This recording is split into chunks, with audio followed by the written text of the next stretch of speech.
Ladies and gentlemen, the ringing of that phone bell brings you mystery, adventure. Nero Wolfe's office, Archie Goodwin speaking. What? Who? Who is this? Who wants to speak to Mr. Wolfe? Nobody. Nobody? I said that. Hang up. It's late and it's too cold. And even if it weren't, I would not consider for one moment moving from this room. Please, Mr. Wolfe, I can't hear a thing this old gentleman's saying. Does it matter? You heard what I said? No. Now, what did you say? You were late because she was killed. Well, who was killed? I can't hear you. What is it about, Archie? He says he was due here an hour ago, but she was killed. Who was killed? What does he want? Do you want us to solve the crime? I say, do you want us to find out who killed her? Oh. He says he knows who did it, but he has an important message for you. Well, then come right over. We'll be waiting, Mr. Jenkins. Archie, why do you insist on taking every silly little case? Because, boss, we need to recover for March 15th.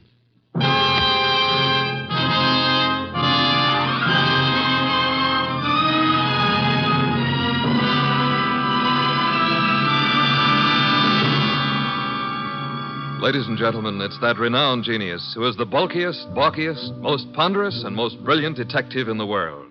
Yes, none other than that chairborne mass of unpredictable intellect, Nero Wolfe, created by Rex Stout and brought to you in a new series of adventures over this NBC network in the person of Mr. Sydney Greenstreet.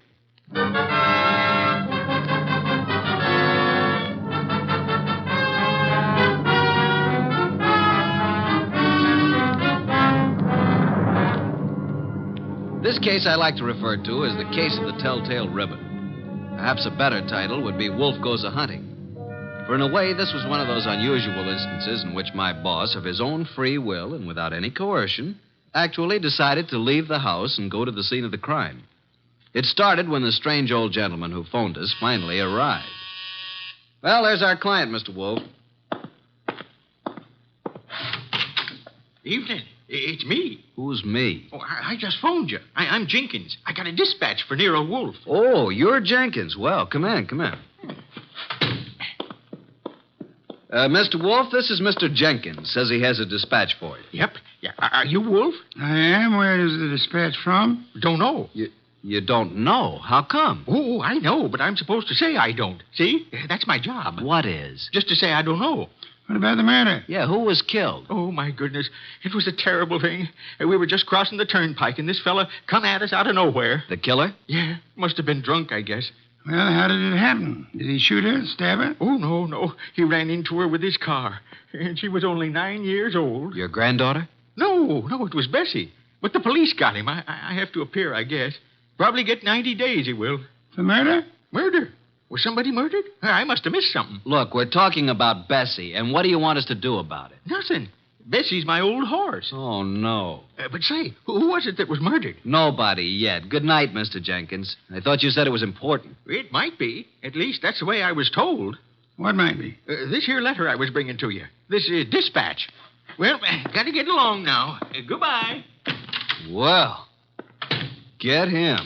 What a pixie. What is in the envelope? Mr. Wolfe, look. 5 $100 bills. And the note says, Mr. Wolfe, your services are desperately needed. Come up this weekend as my guest. Signed E. Malott. Edward Malott, the wealthy manufacturer. Well, looks as though you're going out this weekend. Well, Archie, pay my respects to Mr. Malott, and I hope you enjoy the weekend. Good night.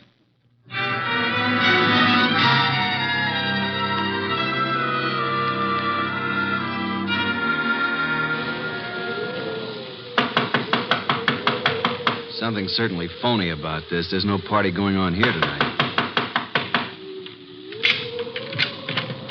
Yes? What is it? Is this the Malott place? It is. What do you want? My name's Goodwin. I'm a guest of Mr. Malott's. A guest? Yes, he invited me down for the weekend. Weekend? Oh. Well, you better step in, please, Mr. Goodwin. Quite a bolt you've got on that door. Yes, isn't it? Just sit down there, please. I'll get Mr. Malott. He's in the library. Oh, here he is. This is Mr. Goodwin, sir. Says he's come down for the weekend. Mr. Goodwin, good evening. You've come for the weekend, you say? Well, yes, wasn't that the idea, Mr. Malott? Well, I don't understand, Mr. Goodwin. Didn't you send me this note asking me to come here? Note? I did not. Oh, well, this is my personal note stationery, but I don't recall sending this. I didn't even type it. And I'm in the habit of signing my name with a pen, not with a typewriter. E. Malott. You're certainly Edward Malott. Yes. Services are desperately needed.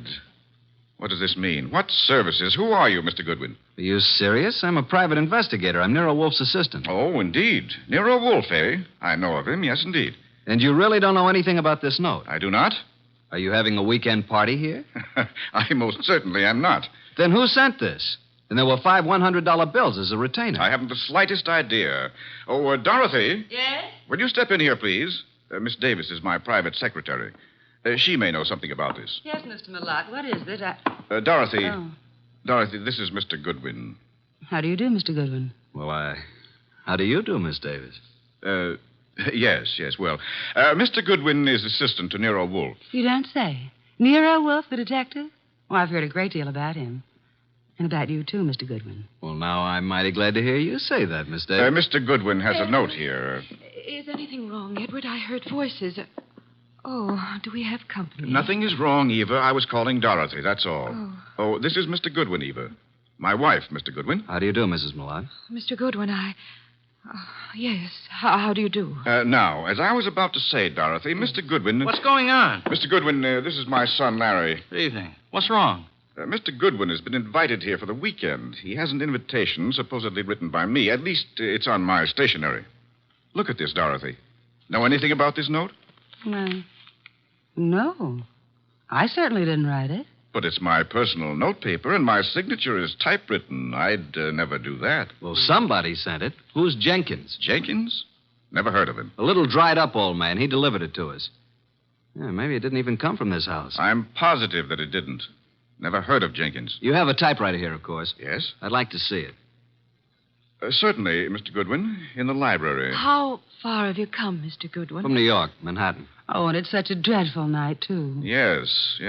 And it is rather late. Late? It's only 7:30. Why not stay here for the night? Plenty of room? Yes, Mr. Goodwin, plenty of room. Well, I don't really think that's necessary. On the other hand, it would be a tough drive back to the city in this storm.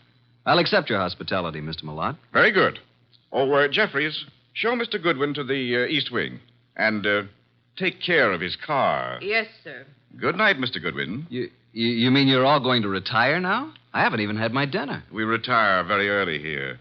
But Jeffries will prepare anything you want. Good night.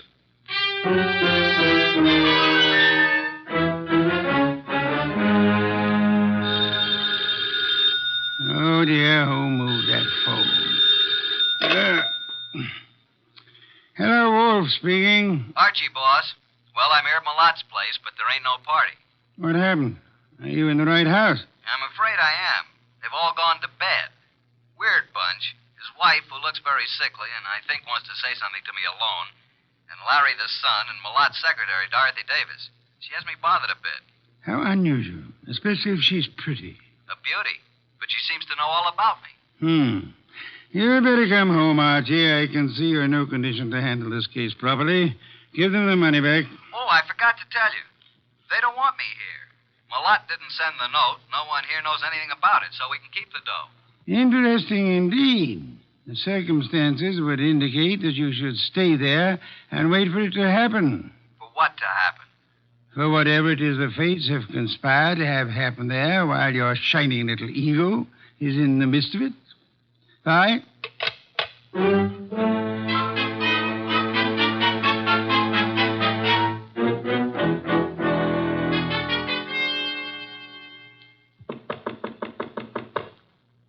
Who is it?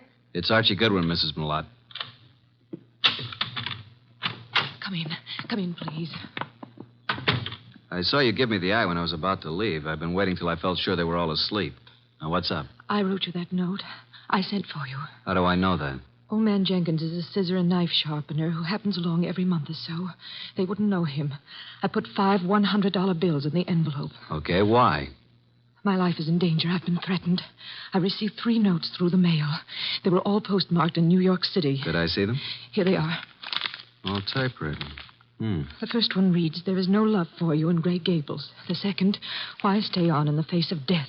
And the third, "The time is shorter than you think."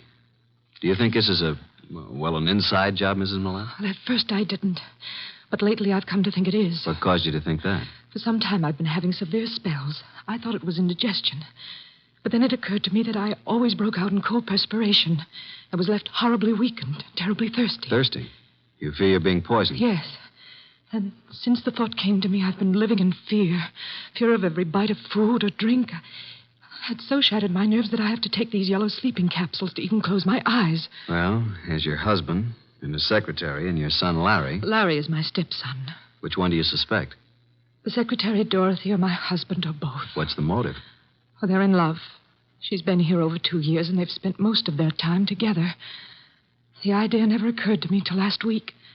And when I watched them, it was quite obvious. Anybody else know about these 3 notes? Oh, no. Then I'll keep them for a while. Good night, Mrs. Malott. And don't worry.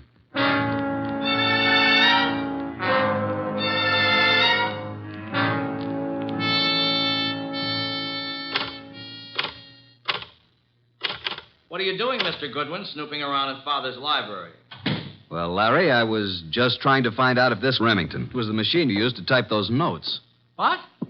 What notes? The notes you sent your stepmother. Why, I don't know anything about any notes. Then why were you so startled? I'm not startled. Why would I threaten her? So you do know about them. I didn't mention the contents of the notes. I just happened to see them on the table in her sitting room. You don't care too much about your stepmother, do you? Oh, she's all right. You don't care too much about Dorothy either, do you? I certainly don't. Why not? Well, I don't like her tactics, making a fool out of my father. If anybody here sent those notes, she did. You think Dorothy would have a motive? I certainly do. Of course you wouldn't have a motive, would you? No. Well, I'm inclined to think you would.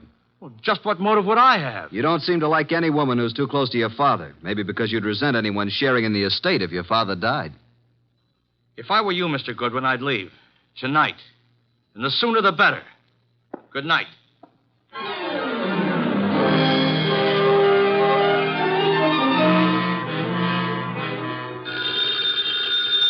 Oh, Archie. Archie. Oh, confounded boy. Yes, Archie? You have the wrong number. This is Sherlock Holmes speaking. Why don't you go to bed like the others? You don't have to push it. It'll happen. Eva Malott thinks she's being slowly poisoned. Suspects her husband and his secretary. She could be right. What are the symptoms she suffers? Gastric disturbances, weakness, thirst. Indeed. What about the son? Have any ideas? He doesn't like his stepmother and is decidedly against his father's secretary, Dorothy. He knew all about the notes Mrs. Malott had received, saw them on her dressing table. He believes Dorothy's the culprit. Then I should say that Dorothy should be the next on your list. You can say that again. Be careful, Archie. Use your head this time. Incidentally, Larry advised me to leave the place tonight. Bit of a threat it was, too. What shall I do, Mr. Anthony? Do nothing. The trouble will come to you. Bye.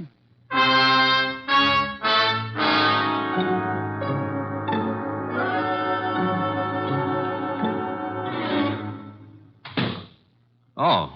Hello there, Mr. Malott. I thought you'd turned in for the night. It's quite obvious you thought so, Mr. Goodwin. What are you doing in the library? Why, just looking for something to read. You'll find the books all around the walls, not on my desk. Well, I was looking for a particular kind of book. I'm very much interested in poisons. Poisons? Yeah, a hobby of mine. You happen to have any books on toxicology? I do not. And what's that book on the 4th shelf right beside you? Why, Where did that come from? Never saw it before. Perhaps it was in that assorted collection I bought a couple of weeks ago. I hadn't noticed it. Larry probably put them on the shelf. Mr. Malott, how long have you known Dorothy, your secretary? A little over 2 years. Did it ever occur to you that she might be, well, infatuated, in love with you? What? Well, of all the... Now, see here. I don't know what you're up to, and I don't know how you got hold of my stationery to write that fake note. It isn't a fake note, Malott. I'm only trying to find out what's back of it.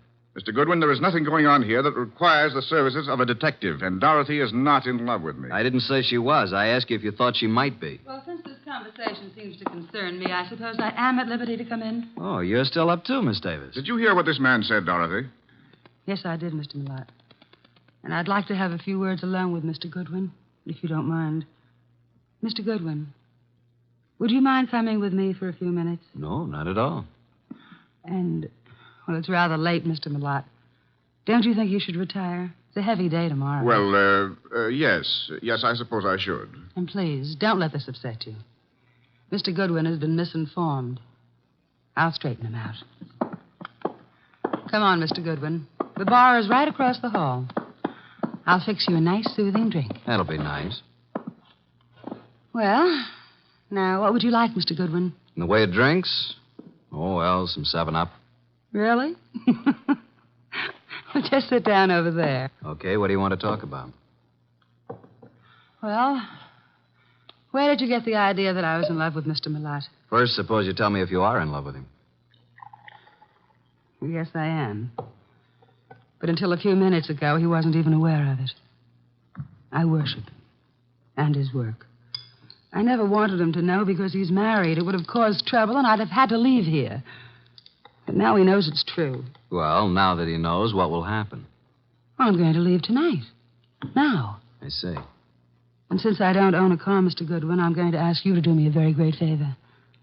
Would you run me into New York? I want to leave without a word. If I wait till morning, I'll have to explain to Mr. Millot, and... Well, that would be most embarrassing, Archie. Oh, now it's Archie. You don't really mind, do you? No, I guess I don't. I should, maybe, but... Don't you like your drink? What'd you put in this drink? What do you mean? What'd you dope it with? Archie, why would I do that? Might be several reasons. There's nothing in that drink. No? Then suppose you drink it. Why? Give it to me. I'll throw it out. If you want another drink, fix it yourself. I'll have my things ready in 5 minutes. Are you going to take me? Sure. Certainly I'm going to take you. But are you sure you have to go tonight? I must go tonight. Now. Wish I knew why. Mr. Wolfe's always so right. What? Just talking to myself. Dorothy, Larry, Jeffries, come upstairs. What's happened? Call Dr. Hauser. Something terrible has happened to Eva.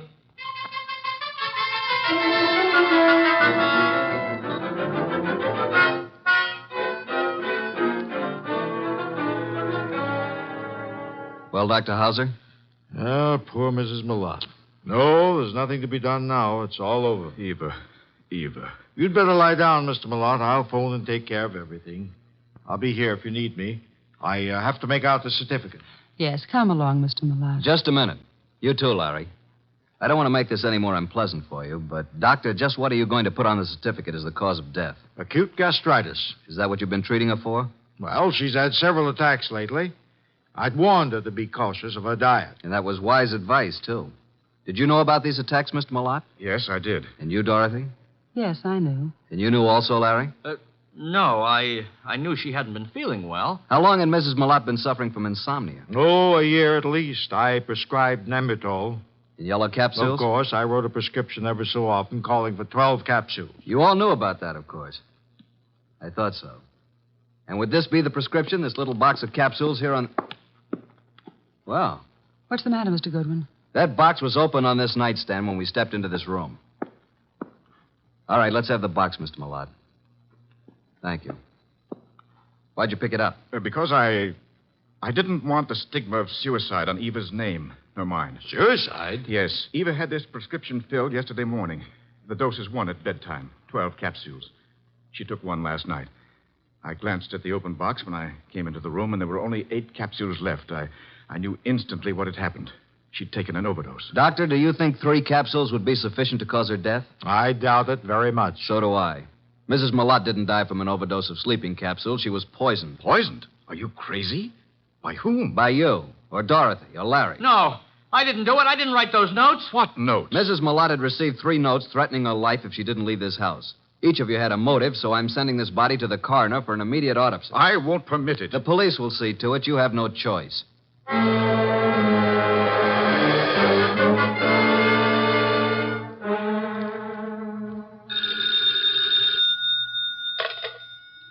Yes, Archie. What now? Do you know who did it? How do you know anything's happened? Let us call it extrasensory perception. Well, Mrs. Millot was right. She's dead. Her doctor knew nothing about the spell she was having as being caused by anything but indigestion. How about an autopsy? It's all in the works. Looks like a metallic poison, all the symptoms. Oh? Did you search the house carefully for such a poison? I did. And I'll check the drugstores in the morning. Somebody in that house will purchase some poison. Let me know when the autopsy report is in. Right. Let's see now. We have Mr. Millot, Dorothy Davis, and Larry the son. He's Mr. Millot's son, but not the child of Eva Millot, remember? Yes. Is it true that Dorothy is in love with Malott? Yeah. Dorothy admitted it to me, but claimed Malott wasn't aware of it until tonight. And earlier this evening, Dorothy tried her best to get me out of the house, insisted that I drive her into town. She tried to give me a drink, which I think might have contained knockout drops. You don't say. Archie, I shall have Fritz drive me up to the Malott place at once.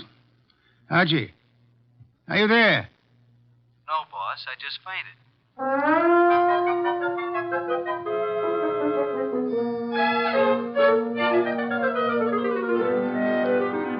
And that, Mr. Wolfe, is most of the story up to now. Very interesting. Yes, indeed. But it isn't true. I did not put anything in Mr. Goodwin's drink.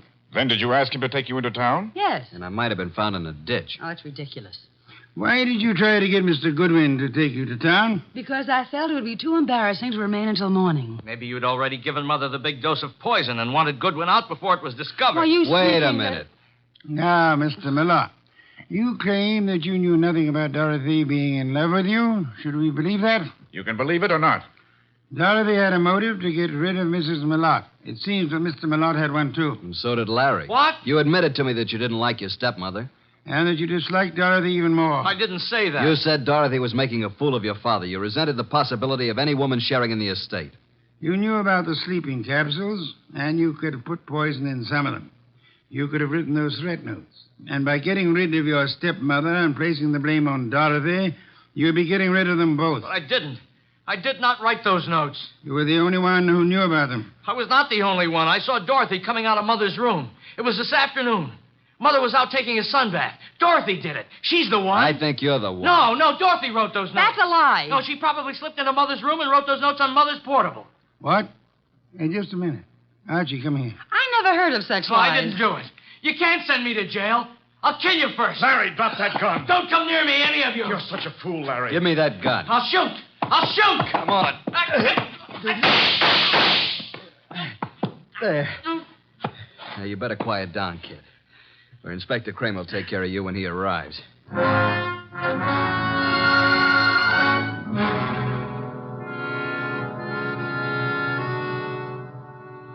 Well, Mr. Wolfe, what goes on here? Where's Goodwin? I sent him upstairs, Inspector Kramer, upstairs to Mrs. Malott's room to check on something. Here he is. Yeah? What have you been doing, Goodwin? This, Inspector, is the pièce de résistance. This is what Mr. Wolfe has been waiting for. This little black box contains a typewriter, a portable noiseless Remington. Mrs. Malott's typewriter. What? I didn't even know she had a typewriter. Larry knew she had one. And this is undoubtedly the very typewriter the threat notes were written on. All three of them. You were right, boss. Oh, I knew she had a typewriter, but I didn't write those notes. Oh, shut up. Archie, how do you know the notes were written on this typewriter? I've compared the type and the ribbon. They're both the same. These notes were written on this Remington. It was Dorothy. Larry, I don't believe a word you've been saying. Dorothy couldn't possibly be guilty of such a thing. If anyone is guilty, you yourself certainly have all the earmarks. Everybody's against me, even my own father. But I'm innocent, I tell you. Let me get it. I think I know who it is. Hello? Yeah, just a second. You better take it, boss. Wolf. Oh, yes, go ahead. Let's have it. Yes? He's here, but he won't mind. Yes? I see. Uh-huh. You just finished? Oh. Good. Right. Bye. Was it the coroner? The coroner, reporting that poison was found in the sleeping capsules. And the body. Did they find poison? They did. You were right again, boss. I'm going up to Mrs. Malott's room for a while. I want you to come along with me.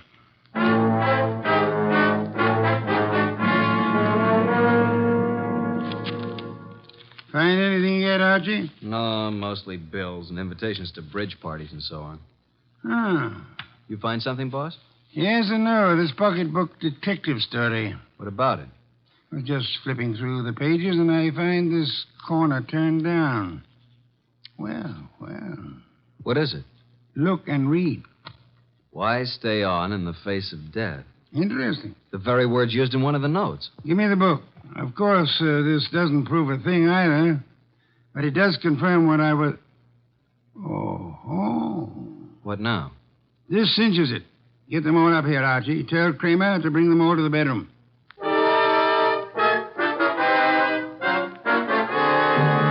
Well, Mr. Wolfe, what now? As you all know, Mrs. Malott was poisoned.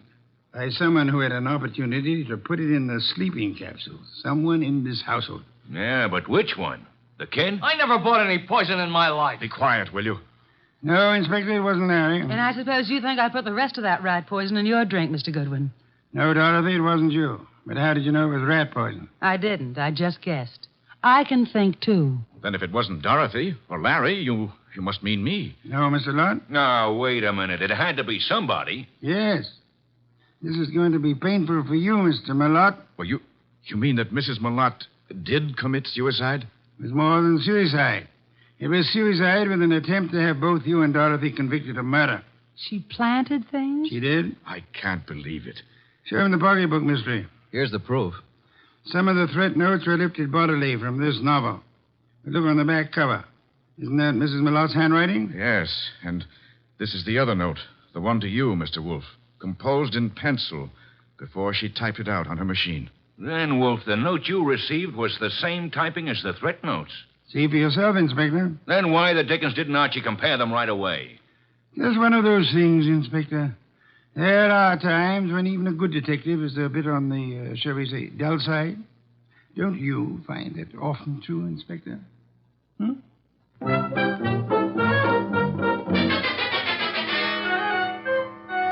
Nice of you to go all the way out there, boss. I was a bit stuck. Quite all right, Archie. Yeah, there's something that still bothers me. So? How can such a sweet, motherly type as Mrs. Malott cook up such gruesome ideas? She was a very sick woman, mentally as well as physically. She probably felt she was going to die. And her warped mind seized on the opportunity to make sure that this Dorothy didn't get her man after she was dead. And speaking of Dorothy, she's a mighty pretty... Yeah. Some beer, please, Archie. If you were so certain that Dorothy wasn't guilty, what was the idea of spending so much time questioning her? Huh? Why, I... Never mind the raised eyebrow department. Answer the question. Well, there are certain rules a good detective always follows. Some are in the book, others aren't. You mean there's nothing in the book which says a good detective shouldn't spend a few minutes with an attractive brunette, even though she is a murder suspect? The author of that book can be none other than the incomparable Archie Goodwin. Good night, Archie.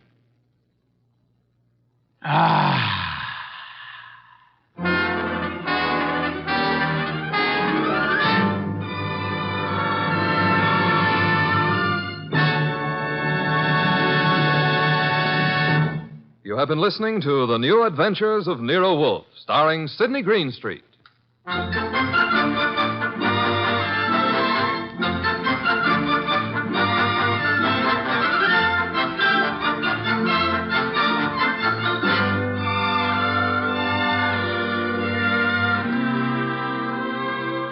Tonight's transcribed story by John Edison was based on the characters created by Rex Stout. This is an Edwin Fadiman production, produced and directed by J. Donald Wilson. In the cast were Harry Bartell as Archie Goodwin, and Gene Bates, Irene Winston, Ted Von Eltz, Jerry Hausner, Vic Rodman, and Bill Johnstone. Next week at this same time, Nero Wolfe and Archie will bring you the case of the shot in the dark. Don Stanley speaking. 3 chimes mean good times on NBC. There's music in the air tomorrow evening, music and fun, brought to you by Dennis Day, Judy Canova, and Grand Ole Opry. Charming and boyish Dennis gets himself tangled in another bewildering situation, while Judy Canova gets together with her comedy pals for some mountain-style goings-on. And Saturday also means a kilocycle trip to Nashville for Grand Ole Opry. Friday's fun includes Sam Spade and, of course, the magnificent Montague on NBC.